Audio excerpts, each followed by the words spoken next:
Guys, welcome back to my YouTube channel Vinod class. आज हम चल रहे हैं अपने chapter number 2 class 10th polynomial की तरफ। ठीक है बच्चे, पॉलिनोमियल को हिंदी में कहा जाता है बहुपद। यार लोगों ने ना बहुत सारी बातें बोली हुई हैं पॉलिनोमियल को लेकर। मेरा अपना कोई ऐसा हिसाब किताब है नहीं, मैं सिर्फ ये बातें बोलता हूँ जो मुझे जरूरत की लगती है। मैं उन चीजों पे टाइम वेस्ट नहीं करता जिससे मुझे कोई फायदा ना हो, है ना।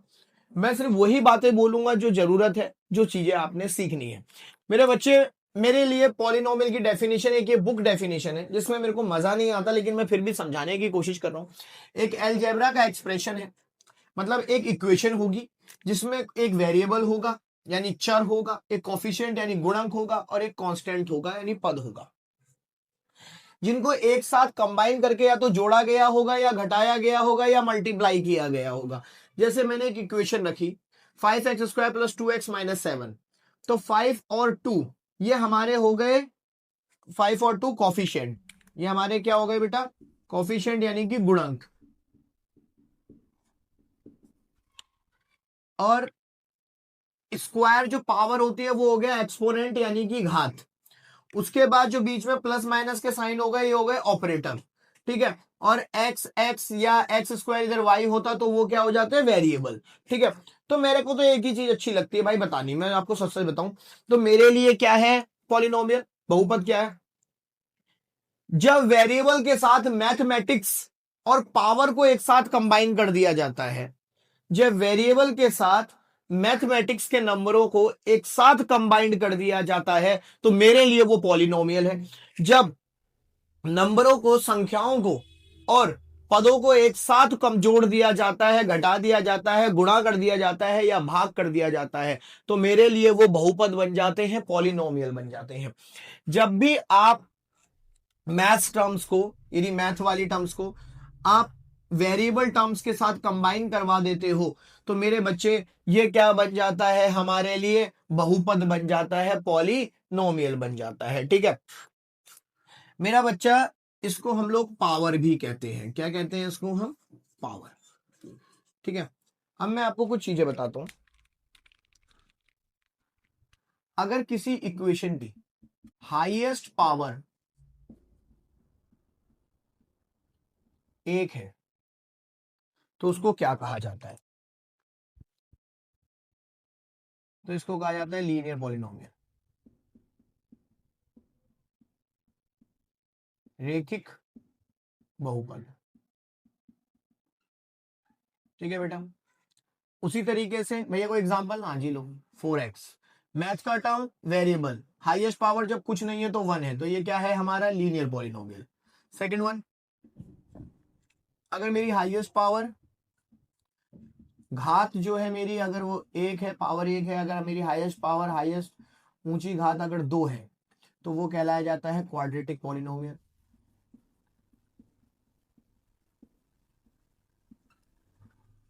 यानी कि द्विघात बहुपद। तीसरा, अगर हाईएस्ट पावर 3 है तो वो क्या कहलाता है बेटा, क्यूबिक पॉलिनोमियल, यानी कि त्रिघात बहुपद। जैसे एग्जांपल अगर मैं दूं,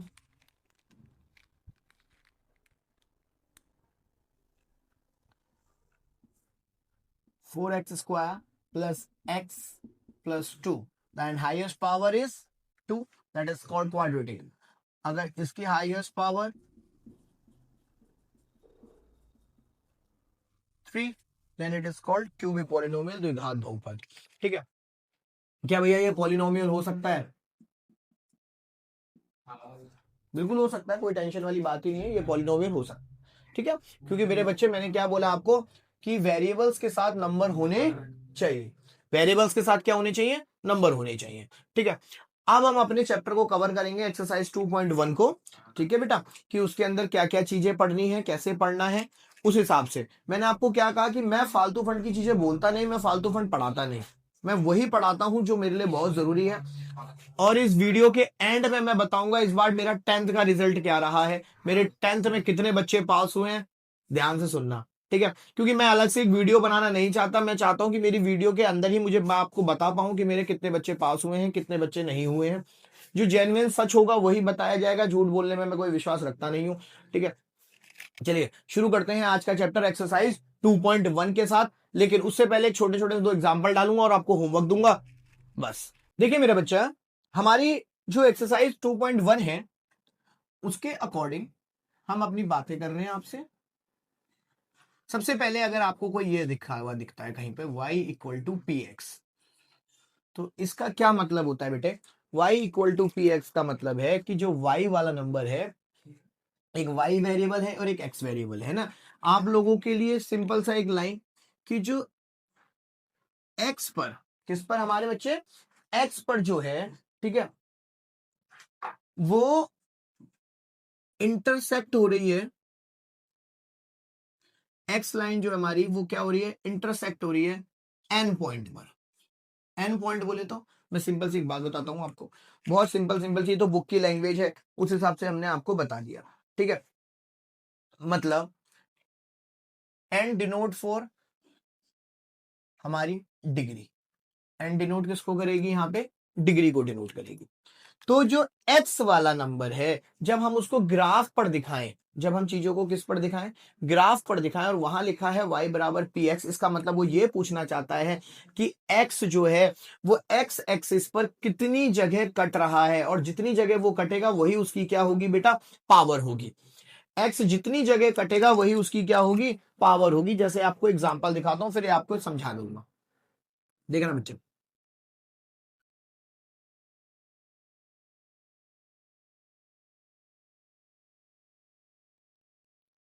मेरे बेटे इसको कहते हैं हम एक्स एक्सिस, इधर पॉजिटिव वाला नंबर, इधर नेगेटिव एक्स एक्सिस, इधर पॉजिटिव वाई एक्सिस, इधर नेगेटिव वाई एक्सिस। ठीक है बेटे, उसके बाद हमने बोला कि एक्स लाइन कितनी जगह पे कट रही है। देखिए 1 y equal to p x, तो एक्स कितनी जगह पे कट रहा है? 1 2 3 4, तो एक्स इक्वल टू कितना हुआ? 4। तो यानी कि इसकी डिग्री कितनी हो गई बेटा? 4। तो इसकी कितनी डिग्री हो गई मेरे बच्चे? 4 डिग्री हो गई। ठीक है, अगर ये जीरोस पूछता है कि इसके कितने जीरोस हैं इसके अंदर, तो इसके कितने जीरोस होंगे बेटा? 4 जीरोस होंगे। ठीक है, 4 जीरोस का मतलब कि x की कितनी वैल्यू बनेंगी? 4 वैल्यू बनेंगी। ठीक, तो सीधा सीधा क्वेश्चन है, अगर कभी भी आपसे y equal to p x बोले, तो y एक्सिस x एक्सिस जो ये कर्व लाइन जा रही है, ये y को कितनी जगह कट करेगी? जैसे एक और एग्जांपल देखते हैं हम अपना।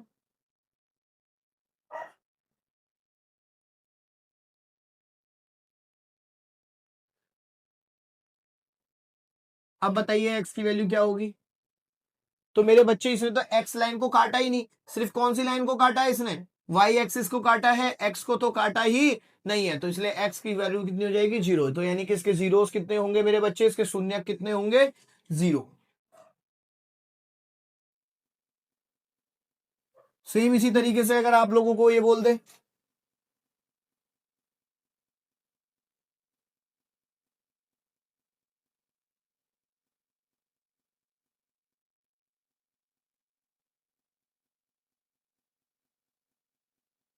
अब कितनी जगह कट कर रहा है इसके जीरोस बताइए?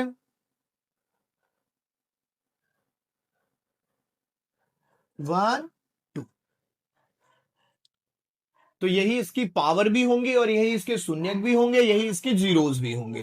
ठीक है, तो y equal to p x, जब भी आप ये ध्यान रखना बस, y equal to p x, तो पी एक्स के लिए कि आपकी जो x लाइन है वो कितनी जगह कट रही है एक कर्व लाइन से। ठीक है, अगर भैया क्वेश्चन में ऐसे बोल दे फिर x equal to p y, फिर हमें क्या करना है? तो फिर हमें यह बताना है कि y लाइन कितनी जगह कट रही है। तो y के हमें जीरोस निकालने होंगे, y के पॉलिनोमियल्स में बताने होंगे हमें कि कितने उसके शून्य के, कितने उसके जीरो है। जैसे यहां कट रही है y लाइन, तो y इक्वल टू 1, तो उसके शून्य कितने हो जाएंगे बेटा? 1। बस आपने ये ध्यान रखना है कि कौन सी लाइन को कट करवाना है, y equal to p x या x equal to p y. ठीक है, ये हो गया हमारे 2.1 का पूरा। आपको इसको होमवर्क में कर लेनी है पूरी एक्सरसाइज 2.1। बच्चे एक्सरसाइज 2.2 के लिए चलते हैं, हम इस पे बात कर रहे हैं अपनी बेसिक टर्म्स के ऊपर। ठीक है मेरे बच्चे, बेसिक टर्म्स यानी कि अब मैं आपको पहले थोड़ा बेस बता दूं एक्सरसाइज 2.2 का। मेरा बेटा अगर एक्सरसाइज 2.2 पे हम लोग हैं तो उसकी बेसिक टर्म्स क्या है पहले वो देखिए आप ध्यान से। जब आप 9th क्लास में हुआ करते थे तो आपको एक ऐसी इक्वेशन दिखा करती थी 5x² + 4x - 3। मेरे बच्चे कुछ नहीं याद रखना, बस मैं जो छोटी सी चीज बोलूं वो याद रख लेना। एक्स स्क्वायर के साथ जो भी नंबर होता है, स्क्वायर वाले के साथ जो भी नंबर होता है, ठीक है, वो हमारा कहलाया जाता है ए। 4x प्लस के साथ है, सिंपल एक्स वाले के साथ जिसके ऊपर कोई पावर ना हो, जो सिंपल एक्स हो, वो कहलाया जाता है बी। जिसके साथ कोई ना हो, ना एक्स स्क्वायर हो ना एक्स हो, मतलब वो टर्म ही ना हो, तो वो क्या कहलाया जाता है बेटा, सी। बस पहली चीज याद रख लेना। एक्स स्क्वायर के साथ वाला कोफिशिएंट गुणक कहलाता है ए, एक्स के साथ वाला कोफिशिएंट कहलाता है बी, और जिसके साथ कोई नहीं है वो कहलाता है सी। मेरे बच्चे क्योंकि इक्वेशन शुरू कैसे होती है, स्क्वायर फिर सिंगल फिर कुछ नहीं, सिंगल मतलब यहां वन है, ठीक है, जब कुछ ना हो तो वहां क्या होता है, वन होता है। मैंने ऐसे बोला है कि जीरो समझ बैठो तुम, ठीक है। तो बेटा पहली पावर 2 है तो हाईएस्ट पावर 2 है, तो स्क्वायर के यानी कि हाईएस्ट पावर वाले के साथ जो नंबर होगा वो ए होगा, फिर उसके बाद उससे कम वाली पावर के साथ जो होगा वो बी होगा, और जिसके साथ कोई नहीं होगा मतलब एक्स स्क्वायर भी ना हो एक्स भी ना हो तो वो कौन होगा बेटा, हमारा सी होगा। बस एक चीज ये मेरे लिए याद रख लेना, ठीक है। उसके बाद रिलेशन बिटवीन जीरोस, यानी कि जो हम इसमें एक्स की वैल्यू निकालते हैं उनके क्या रिलेशन है, वो आपस में क्या है। तो पहले रिलेशन का नाम है सम ऑफ जीरोस। पहले रिलेशन का नाम क्या है बेटा, सम ऑफ जीरोस। इसके लिए हमारी बुक ने एक फॉर्मूला दिया हुआ है ना, मुझे तो पसंद है ही नहीं फॉर्मूला, फिर भी मैं आप लोगों के लिए लिख देता हूं। फॉर्मूला है minus coefficient of x coefficient of x square, ये लिख दिया। प्रोडक्ट ऑफ जीरोस के लिए मेरा फॉर्मूला क्या है, ठीक है, प्रोडक्ट ऑफ जीरोस के लिए हमारा सिंपल सिंपल सा फॉर्मूला है कांस्टेंट टर्म अपॉन में कोफिशिएंट ऑफ एक्स स्क्वायर। ये हिंदी वालों के लिए एक्स का गुणक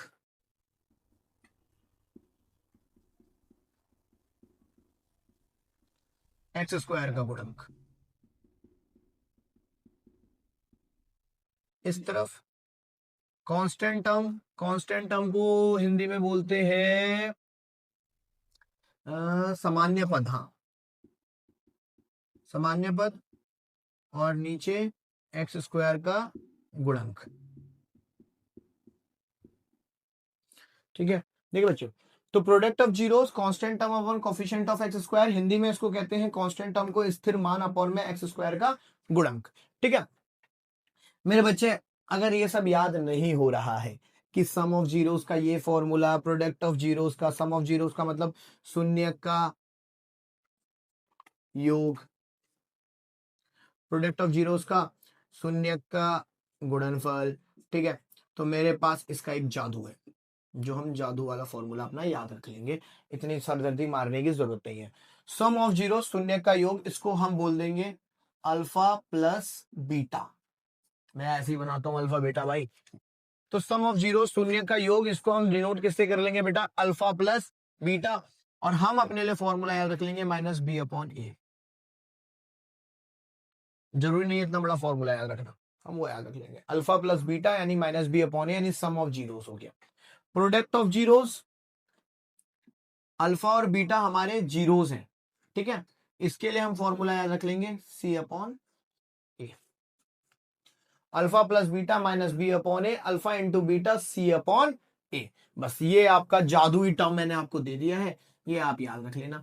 यहाँ पे मेरे लिए जो अल्फा और बीटा है वो जीरोस की तरह है, ठीक है, तो इसलिए अल्फा प्लस बीटा यानी sum of zeros minus b upon a, alpha into beta equal to c upon a. तो ये रहा हमारा टर्म्स। हम इतना बड़ा फॉर्मूला ना याद रखकर हम ये वाला फॉर्मूला याद रख लेंगे, ठीक है, इससे हमारे लिए चीजें बहुत सिंपल हो जाएंगी। मेरे बच्चे अब अगर हमसे क्वाड्रेटिक इक्वेशन बनाने को बोला जाए, क्या बोला जाए क्वेश्चन के अंदर कि भैया बताओ क्वाड्रेटिक इक्वेशंस कैसी बनती है, कैसे कैसे तरीके हैं क्वाड्रेटिक इक्वेशन बनाने के। तो देखिए बच्चा, मैं कहता हूं आपको कुछ याद नहीं रखना, आप बस ये मेरा ट्रिक याद रख लेना, ट्रिक फॉर क्वाड्रेटिक इक्वेशन मैंने लिख के दे दिया आपको। इस ट्रिक पे बैठाना, हर चीज अपने आप सॉल्व होती चली जाएगी। सबसे पहले एक्स स्क्वायर, फिर यहां माइनस रखना, क्योंकि कोफिशिएंट ऑफ एक्स स्क्वायर हमने माइनस लिखा हुआ है अकॉर्डिंग टू फॉर्मूला। देखिए बी अपॉन ए, यानी कि यहाँ क्या रखा हुआ है, माइनस। तो इसलिए आप यहाँ माइनस रख के यहाँ लिखिए अल्फा प्लस बीटा, बाहर एक्स, और यहाँ फिर प्लस लगा के अल्फा इंटू बीटा। बस ये फॉर्मूला याद रख लेना है, कहानी खत्म हो जाएगी धैड़ पैड़। अगर कोई भी क्वाड्रेटिक इक्वेशन आपको बनाने को बोले जीरोस की हेल्प से, ठीक है, गिवन क्या दिए हो आपको, जीरोस दिए हो, यानी सम दिया हो और प्रोडक्ट दिया हो। गिवन दिया हो आपको क्या, सम एंड प्रोडक्ट, यानी कि आपको क्वाड्रेटिक इक्वेशन बनानी है, ठीक है, और आपको क्या दिए हैं, सम यानी कि योग और गुणनफल दिया है। तो इक्वेशन बनाने का आपके पास फॉर्मूला आप ये रख लेना, x square minus alpha plus beta x plus alpha into beta. Exercise 2.2 के अंदर मैं शुरुआत फर्स्ट क्वेश्चन से नहीं कर रहा हूं, मैं शुरुआत क्वेश्चन नंबर 2 से कर रहा हूं, ठीक है। क्वेश्चन नंबर 2 मुझे क्या कहता है बेटा, ध्यान से देखिएगा, कोई इतनी सरगपाई नहीं, कुछ टेंशन लेने की जरूरत नहीं है। बोला क्वाड्रेटिक पॉलिनोमियल बनाना है, यानी कि हमें द्विघाती बहुपद बनाने हैं, पॉलिनोमियल बनाना है जिसके सम एंड प्रोडक्ट ऑफ जीरोस हमें दिए हुए हैं, यानी कि इसके हमें योग और गुणनफल दिए हुए हैं शून्य के। क्या दिया हुआ है, पहला दिया हुआ है बेटा हमें 1/4 कॉमा माइनस का 1, 1/4 कॉमा लगा के माइनस का 1, ये हमें दिया हुआ है। तो मेरे बच्चे हमें कैसे करना है, सम पहले दिया है, योग पहले दिया है, प्रोडक्ट गुणनफल बाद में दिया है। तो मेरे बच्चे ये हमारा सम है और ये हमारा प्रोडक्ट है। तो मैंने सम को किससे डिनोट किया है, अल्फा प्लस बीटा, और इसको किससे डिनोट किया है, alpha into beta. Quadratic polynomial equation बनानी है, तो इक्वेशन बनाने का तरीका मैंने आप लोगों को अभी बताया कि आप लोग मेरे अकॉर्डिंग फॉर्मूले पे पुट करना है ऐसे, x square minus alpha plus beta x plus alpha into beta, इसमें पुट करिए। एक्स स्क्वायर ऐसे का ऐसे ही रखिए, माइनस अल्फा प्लस बीटा, यानी सम कितना दिया हुआ है 1/4 x plus alpha into beta कितना दिया हुआ है, माइनस का 1। फिर से देख लो, सम दिया है यानी अल्फा प्लस बीटा दिया है 1/4, प्रोडक्ट अल्फा इंटू बीटा दिया है -1। मैंने बोला इक्वेशन अगर क्वाड्रेटिक बनानी हो तो आपने क्या करना है, x square minus bracket alpha plus beta x plus alpha into beta, ये इक्वेशन आपने रखनी है। ये ऐसे का ऐसे ही, ये ऐसे ही। सम कितना दिया है मुझे 1/4, तो अल्फा प्लस बीटा पे मैंने कितना पुट कर दिया 1/4 एक्स ऐसे का ऐसे ही, प्लस अल्फा इंटू बीटा कितनी वैल्यू दी है मुझे -1। मेरे बच्चे एक्स स्क्वायर एक्स बन जा एक्स नीचे 4 प्लस माइनस का 1, और हमेशा इस इक्वेशन को किसके बराबर रखिएगा आप लोग, 0 के बराबर, ठीक है। मेरे बच्चे जिसके नीचे कुछ नहीं होता उसके नीचे 1 होता है, और अगर नीचे 1 1 हो और एक नंबर दिया हो, जैसे तो तीनों ही नंबर है, बट 1 1 के अलावा कोई दूसरा नंबर दिया हो तो फिर उसका पूरा एलसीएम ही कितना होता है बेटा, जो वो नंबर दिया हो। तो 1 4 1 में एलसीएम क्या होगा इसका 4। 1 के टेबल में 4 कितनी बार में आता है, 4 बार में। 1 के टेबल में 4 कितनी बार में आता है, 4 बार में। 4 के टेबल में 4 कितनी बार में आता है, 1 बार में। 1 के टेबल में 4 कितनी बार में आता है, 4 बार। फिर से नीचे अलग अलग लोग थे तो हमने इसका एलसीएम लिया, तो एलसीएम कितना आया बेटा, 4 आया। एक के पहाड़े में 4 कितनी बार में आता है, 4 बार में। एक के टेबल में 4 कितनी बार में आता है, 4 बार में, तो ऊपर 4 से मल्टीप्लाई। 4 के टेबल में 4 कितनी बार में आता है, 1 बार में, तो ऊपर 1 से मल्टीप्लाई। 1 के टेबल में 4 कितनी बार में आता है, 4 बार में, तो 4 से मल्टीप्लाई। तो equation 4x square minus x minus का 4 इक्वल टू 0।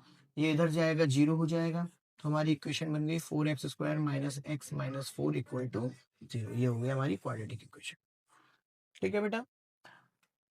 अभी इसके कुछ और क्वेश्चंस भी हैं, लेकिन आप लोगों ने मेरे लिए होमवर्क में इसका थर्ड और सिक्स्थ वाला होमवर्क में कर लेना है।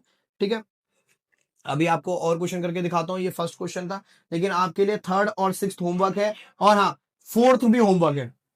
ठीक है, मैं नहीं बताऊंगा।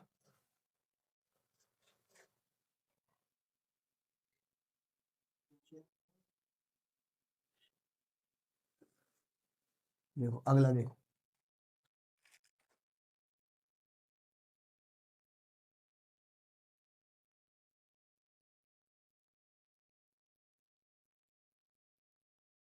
√2, 1/3।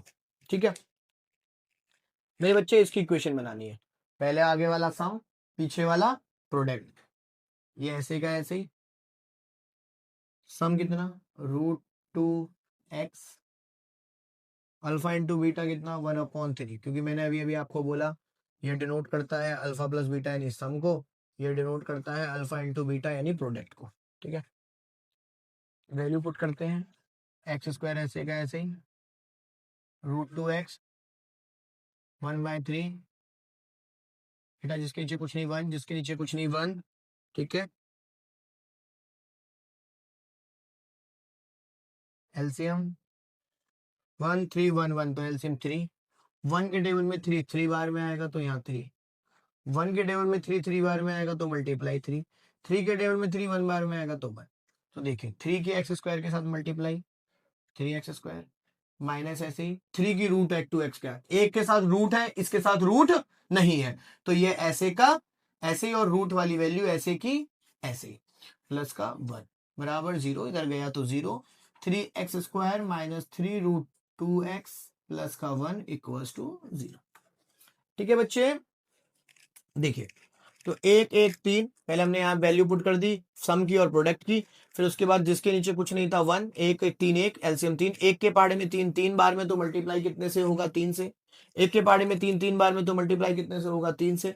3 के पहाड़े में 3 एक बार में तो मल्टीप्लाई कितने से होगा, 1 से।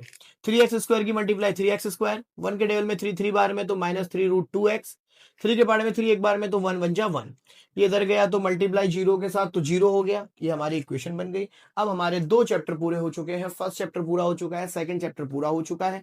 ठीक है, अकॉर्डिंग टू एनसीईआरटी। अभी बहुत सारी चीजें बाकी हैं, अभी तो हमारा सफर भी बहुत बड़ा बाकी है, तो उसके हिसाब से हम आगे बढ़ते जाएंगे। ठीक है मेरे बच्चे, मैंने कहा था वीडियो के एंड में अपना रिजल्ट बताऊंगा क्या है इस साल का 10th का मेरा रिजल्ट। ठीक है, कोई इसमें ऐसा नहीं है कि मैं बहुत बड़ा चढ़ाकर कुछ बता दूंगा या मैं झूठ बोल दूंगा, मेरा कोई ऐसा हिसाब किताब है नहीं मेरे बच्चे। ठीक है, मेरे के जो मेरी क्लास में इस साल का टॉप हुआ है, ठीक है, तो हम उसी हिसाब से आपको बताते जा रहे हैं। ठीक है, हमारे यहाँ टोटल बच्चे थे 10th के अंदर, टोटल बच्चे थे बेटा 45। ठीक है, 10th क्लास में, जिसमें से पास हुए हैं 41। ठीक है बच्चा, और ये नहीं कि मेरे यहाँ 4 फेल हुए, 4 कंपार्टमेंट से मेरे यहाँ जिनको मैं पास करा दूंगा 100% पढ़ाकर। ठीक है, तो 4 कंपार्टमेंट है, तो जहां तक मुझे लगता है मेरा कोई इतना बेकार भी नहीं है। 41/45 इंटू 100, अगर मैं परसेंटेज निकालने जाऊं तो 5 9 या 45, 5 2 10 0। ठीक है, तो 41 इंटू 2 2 या 2 4 2 8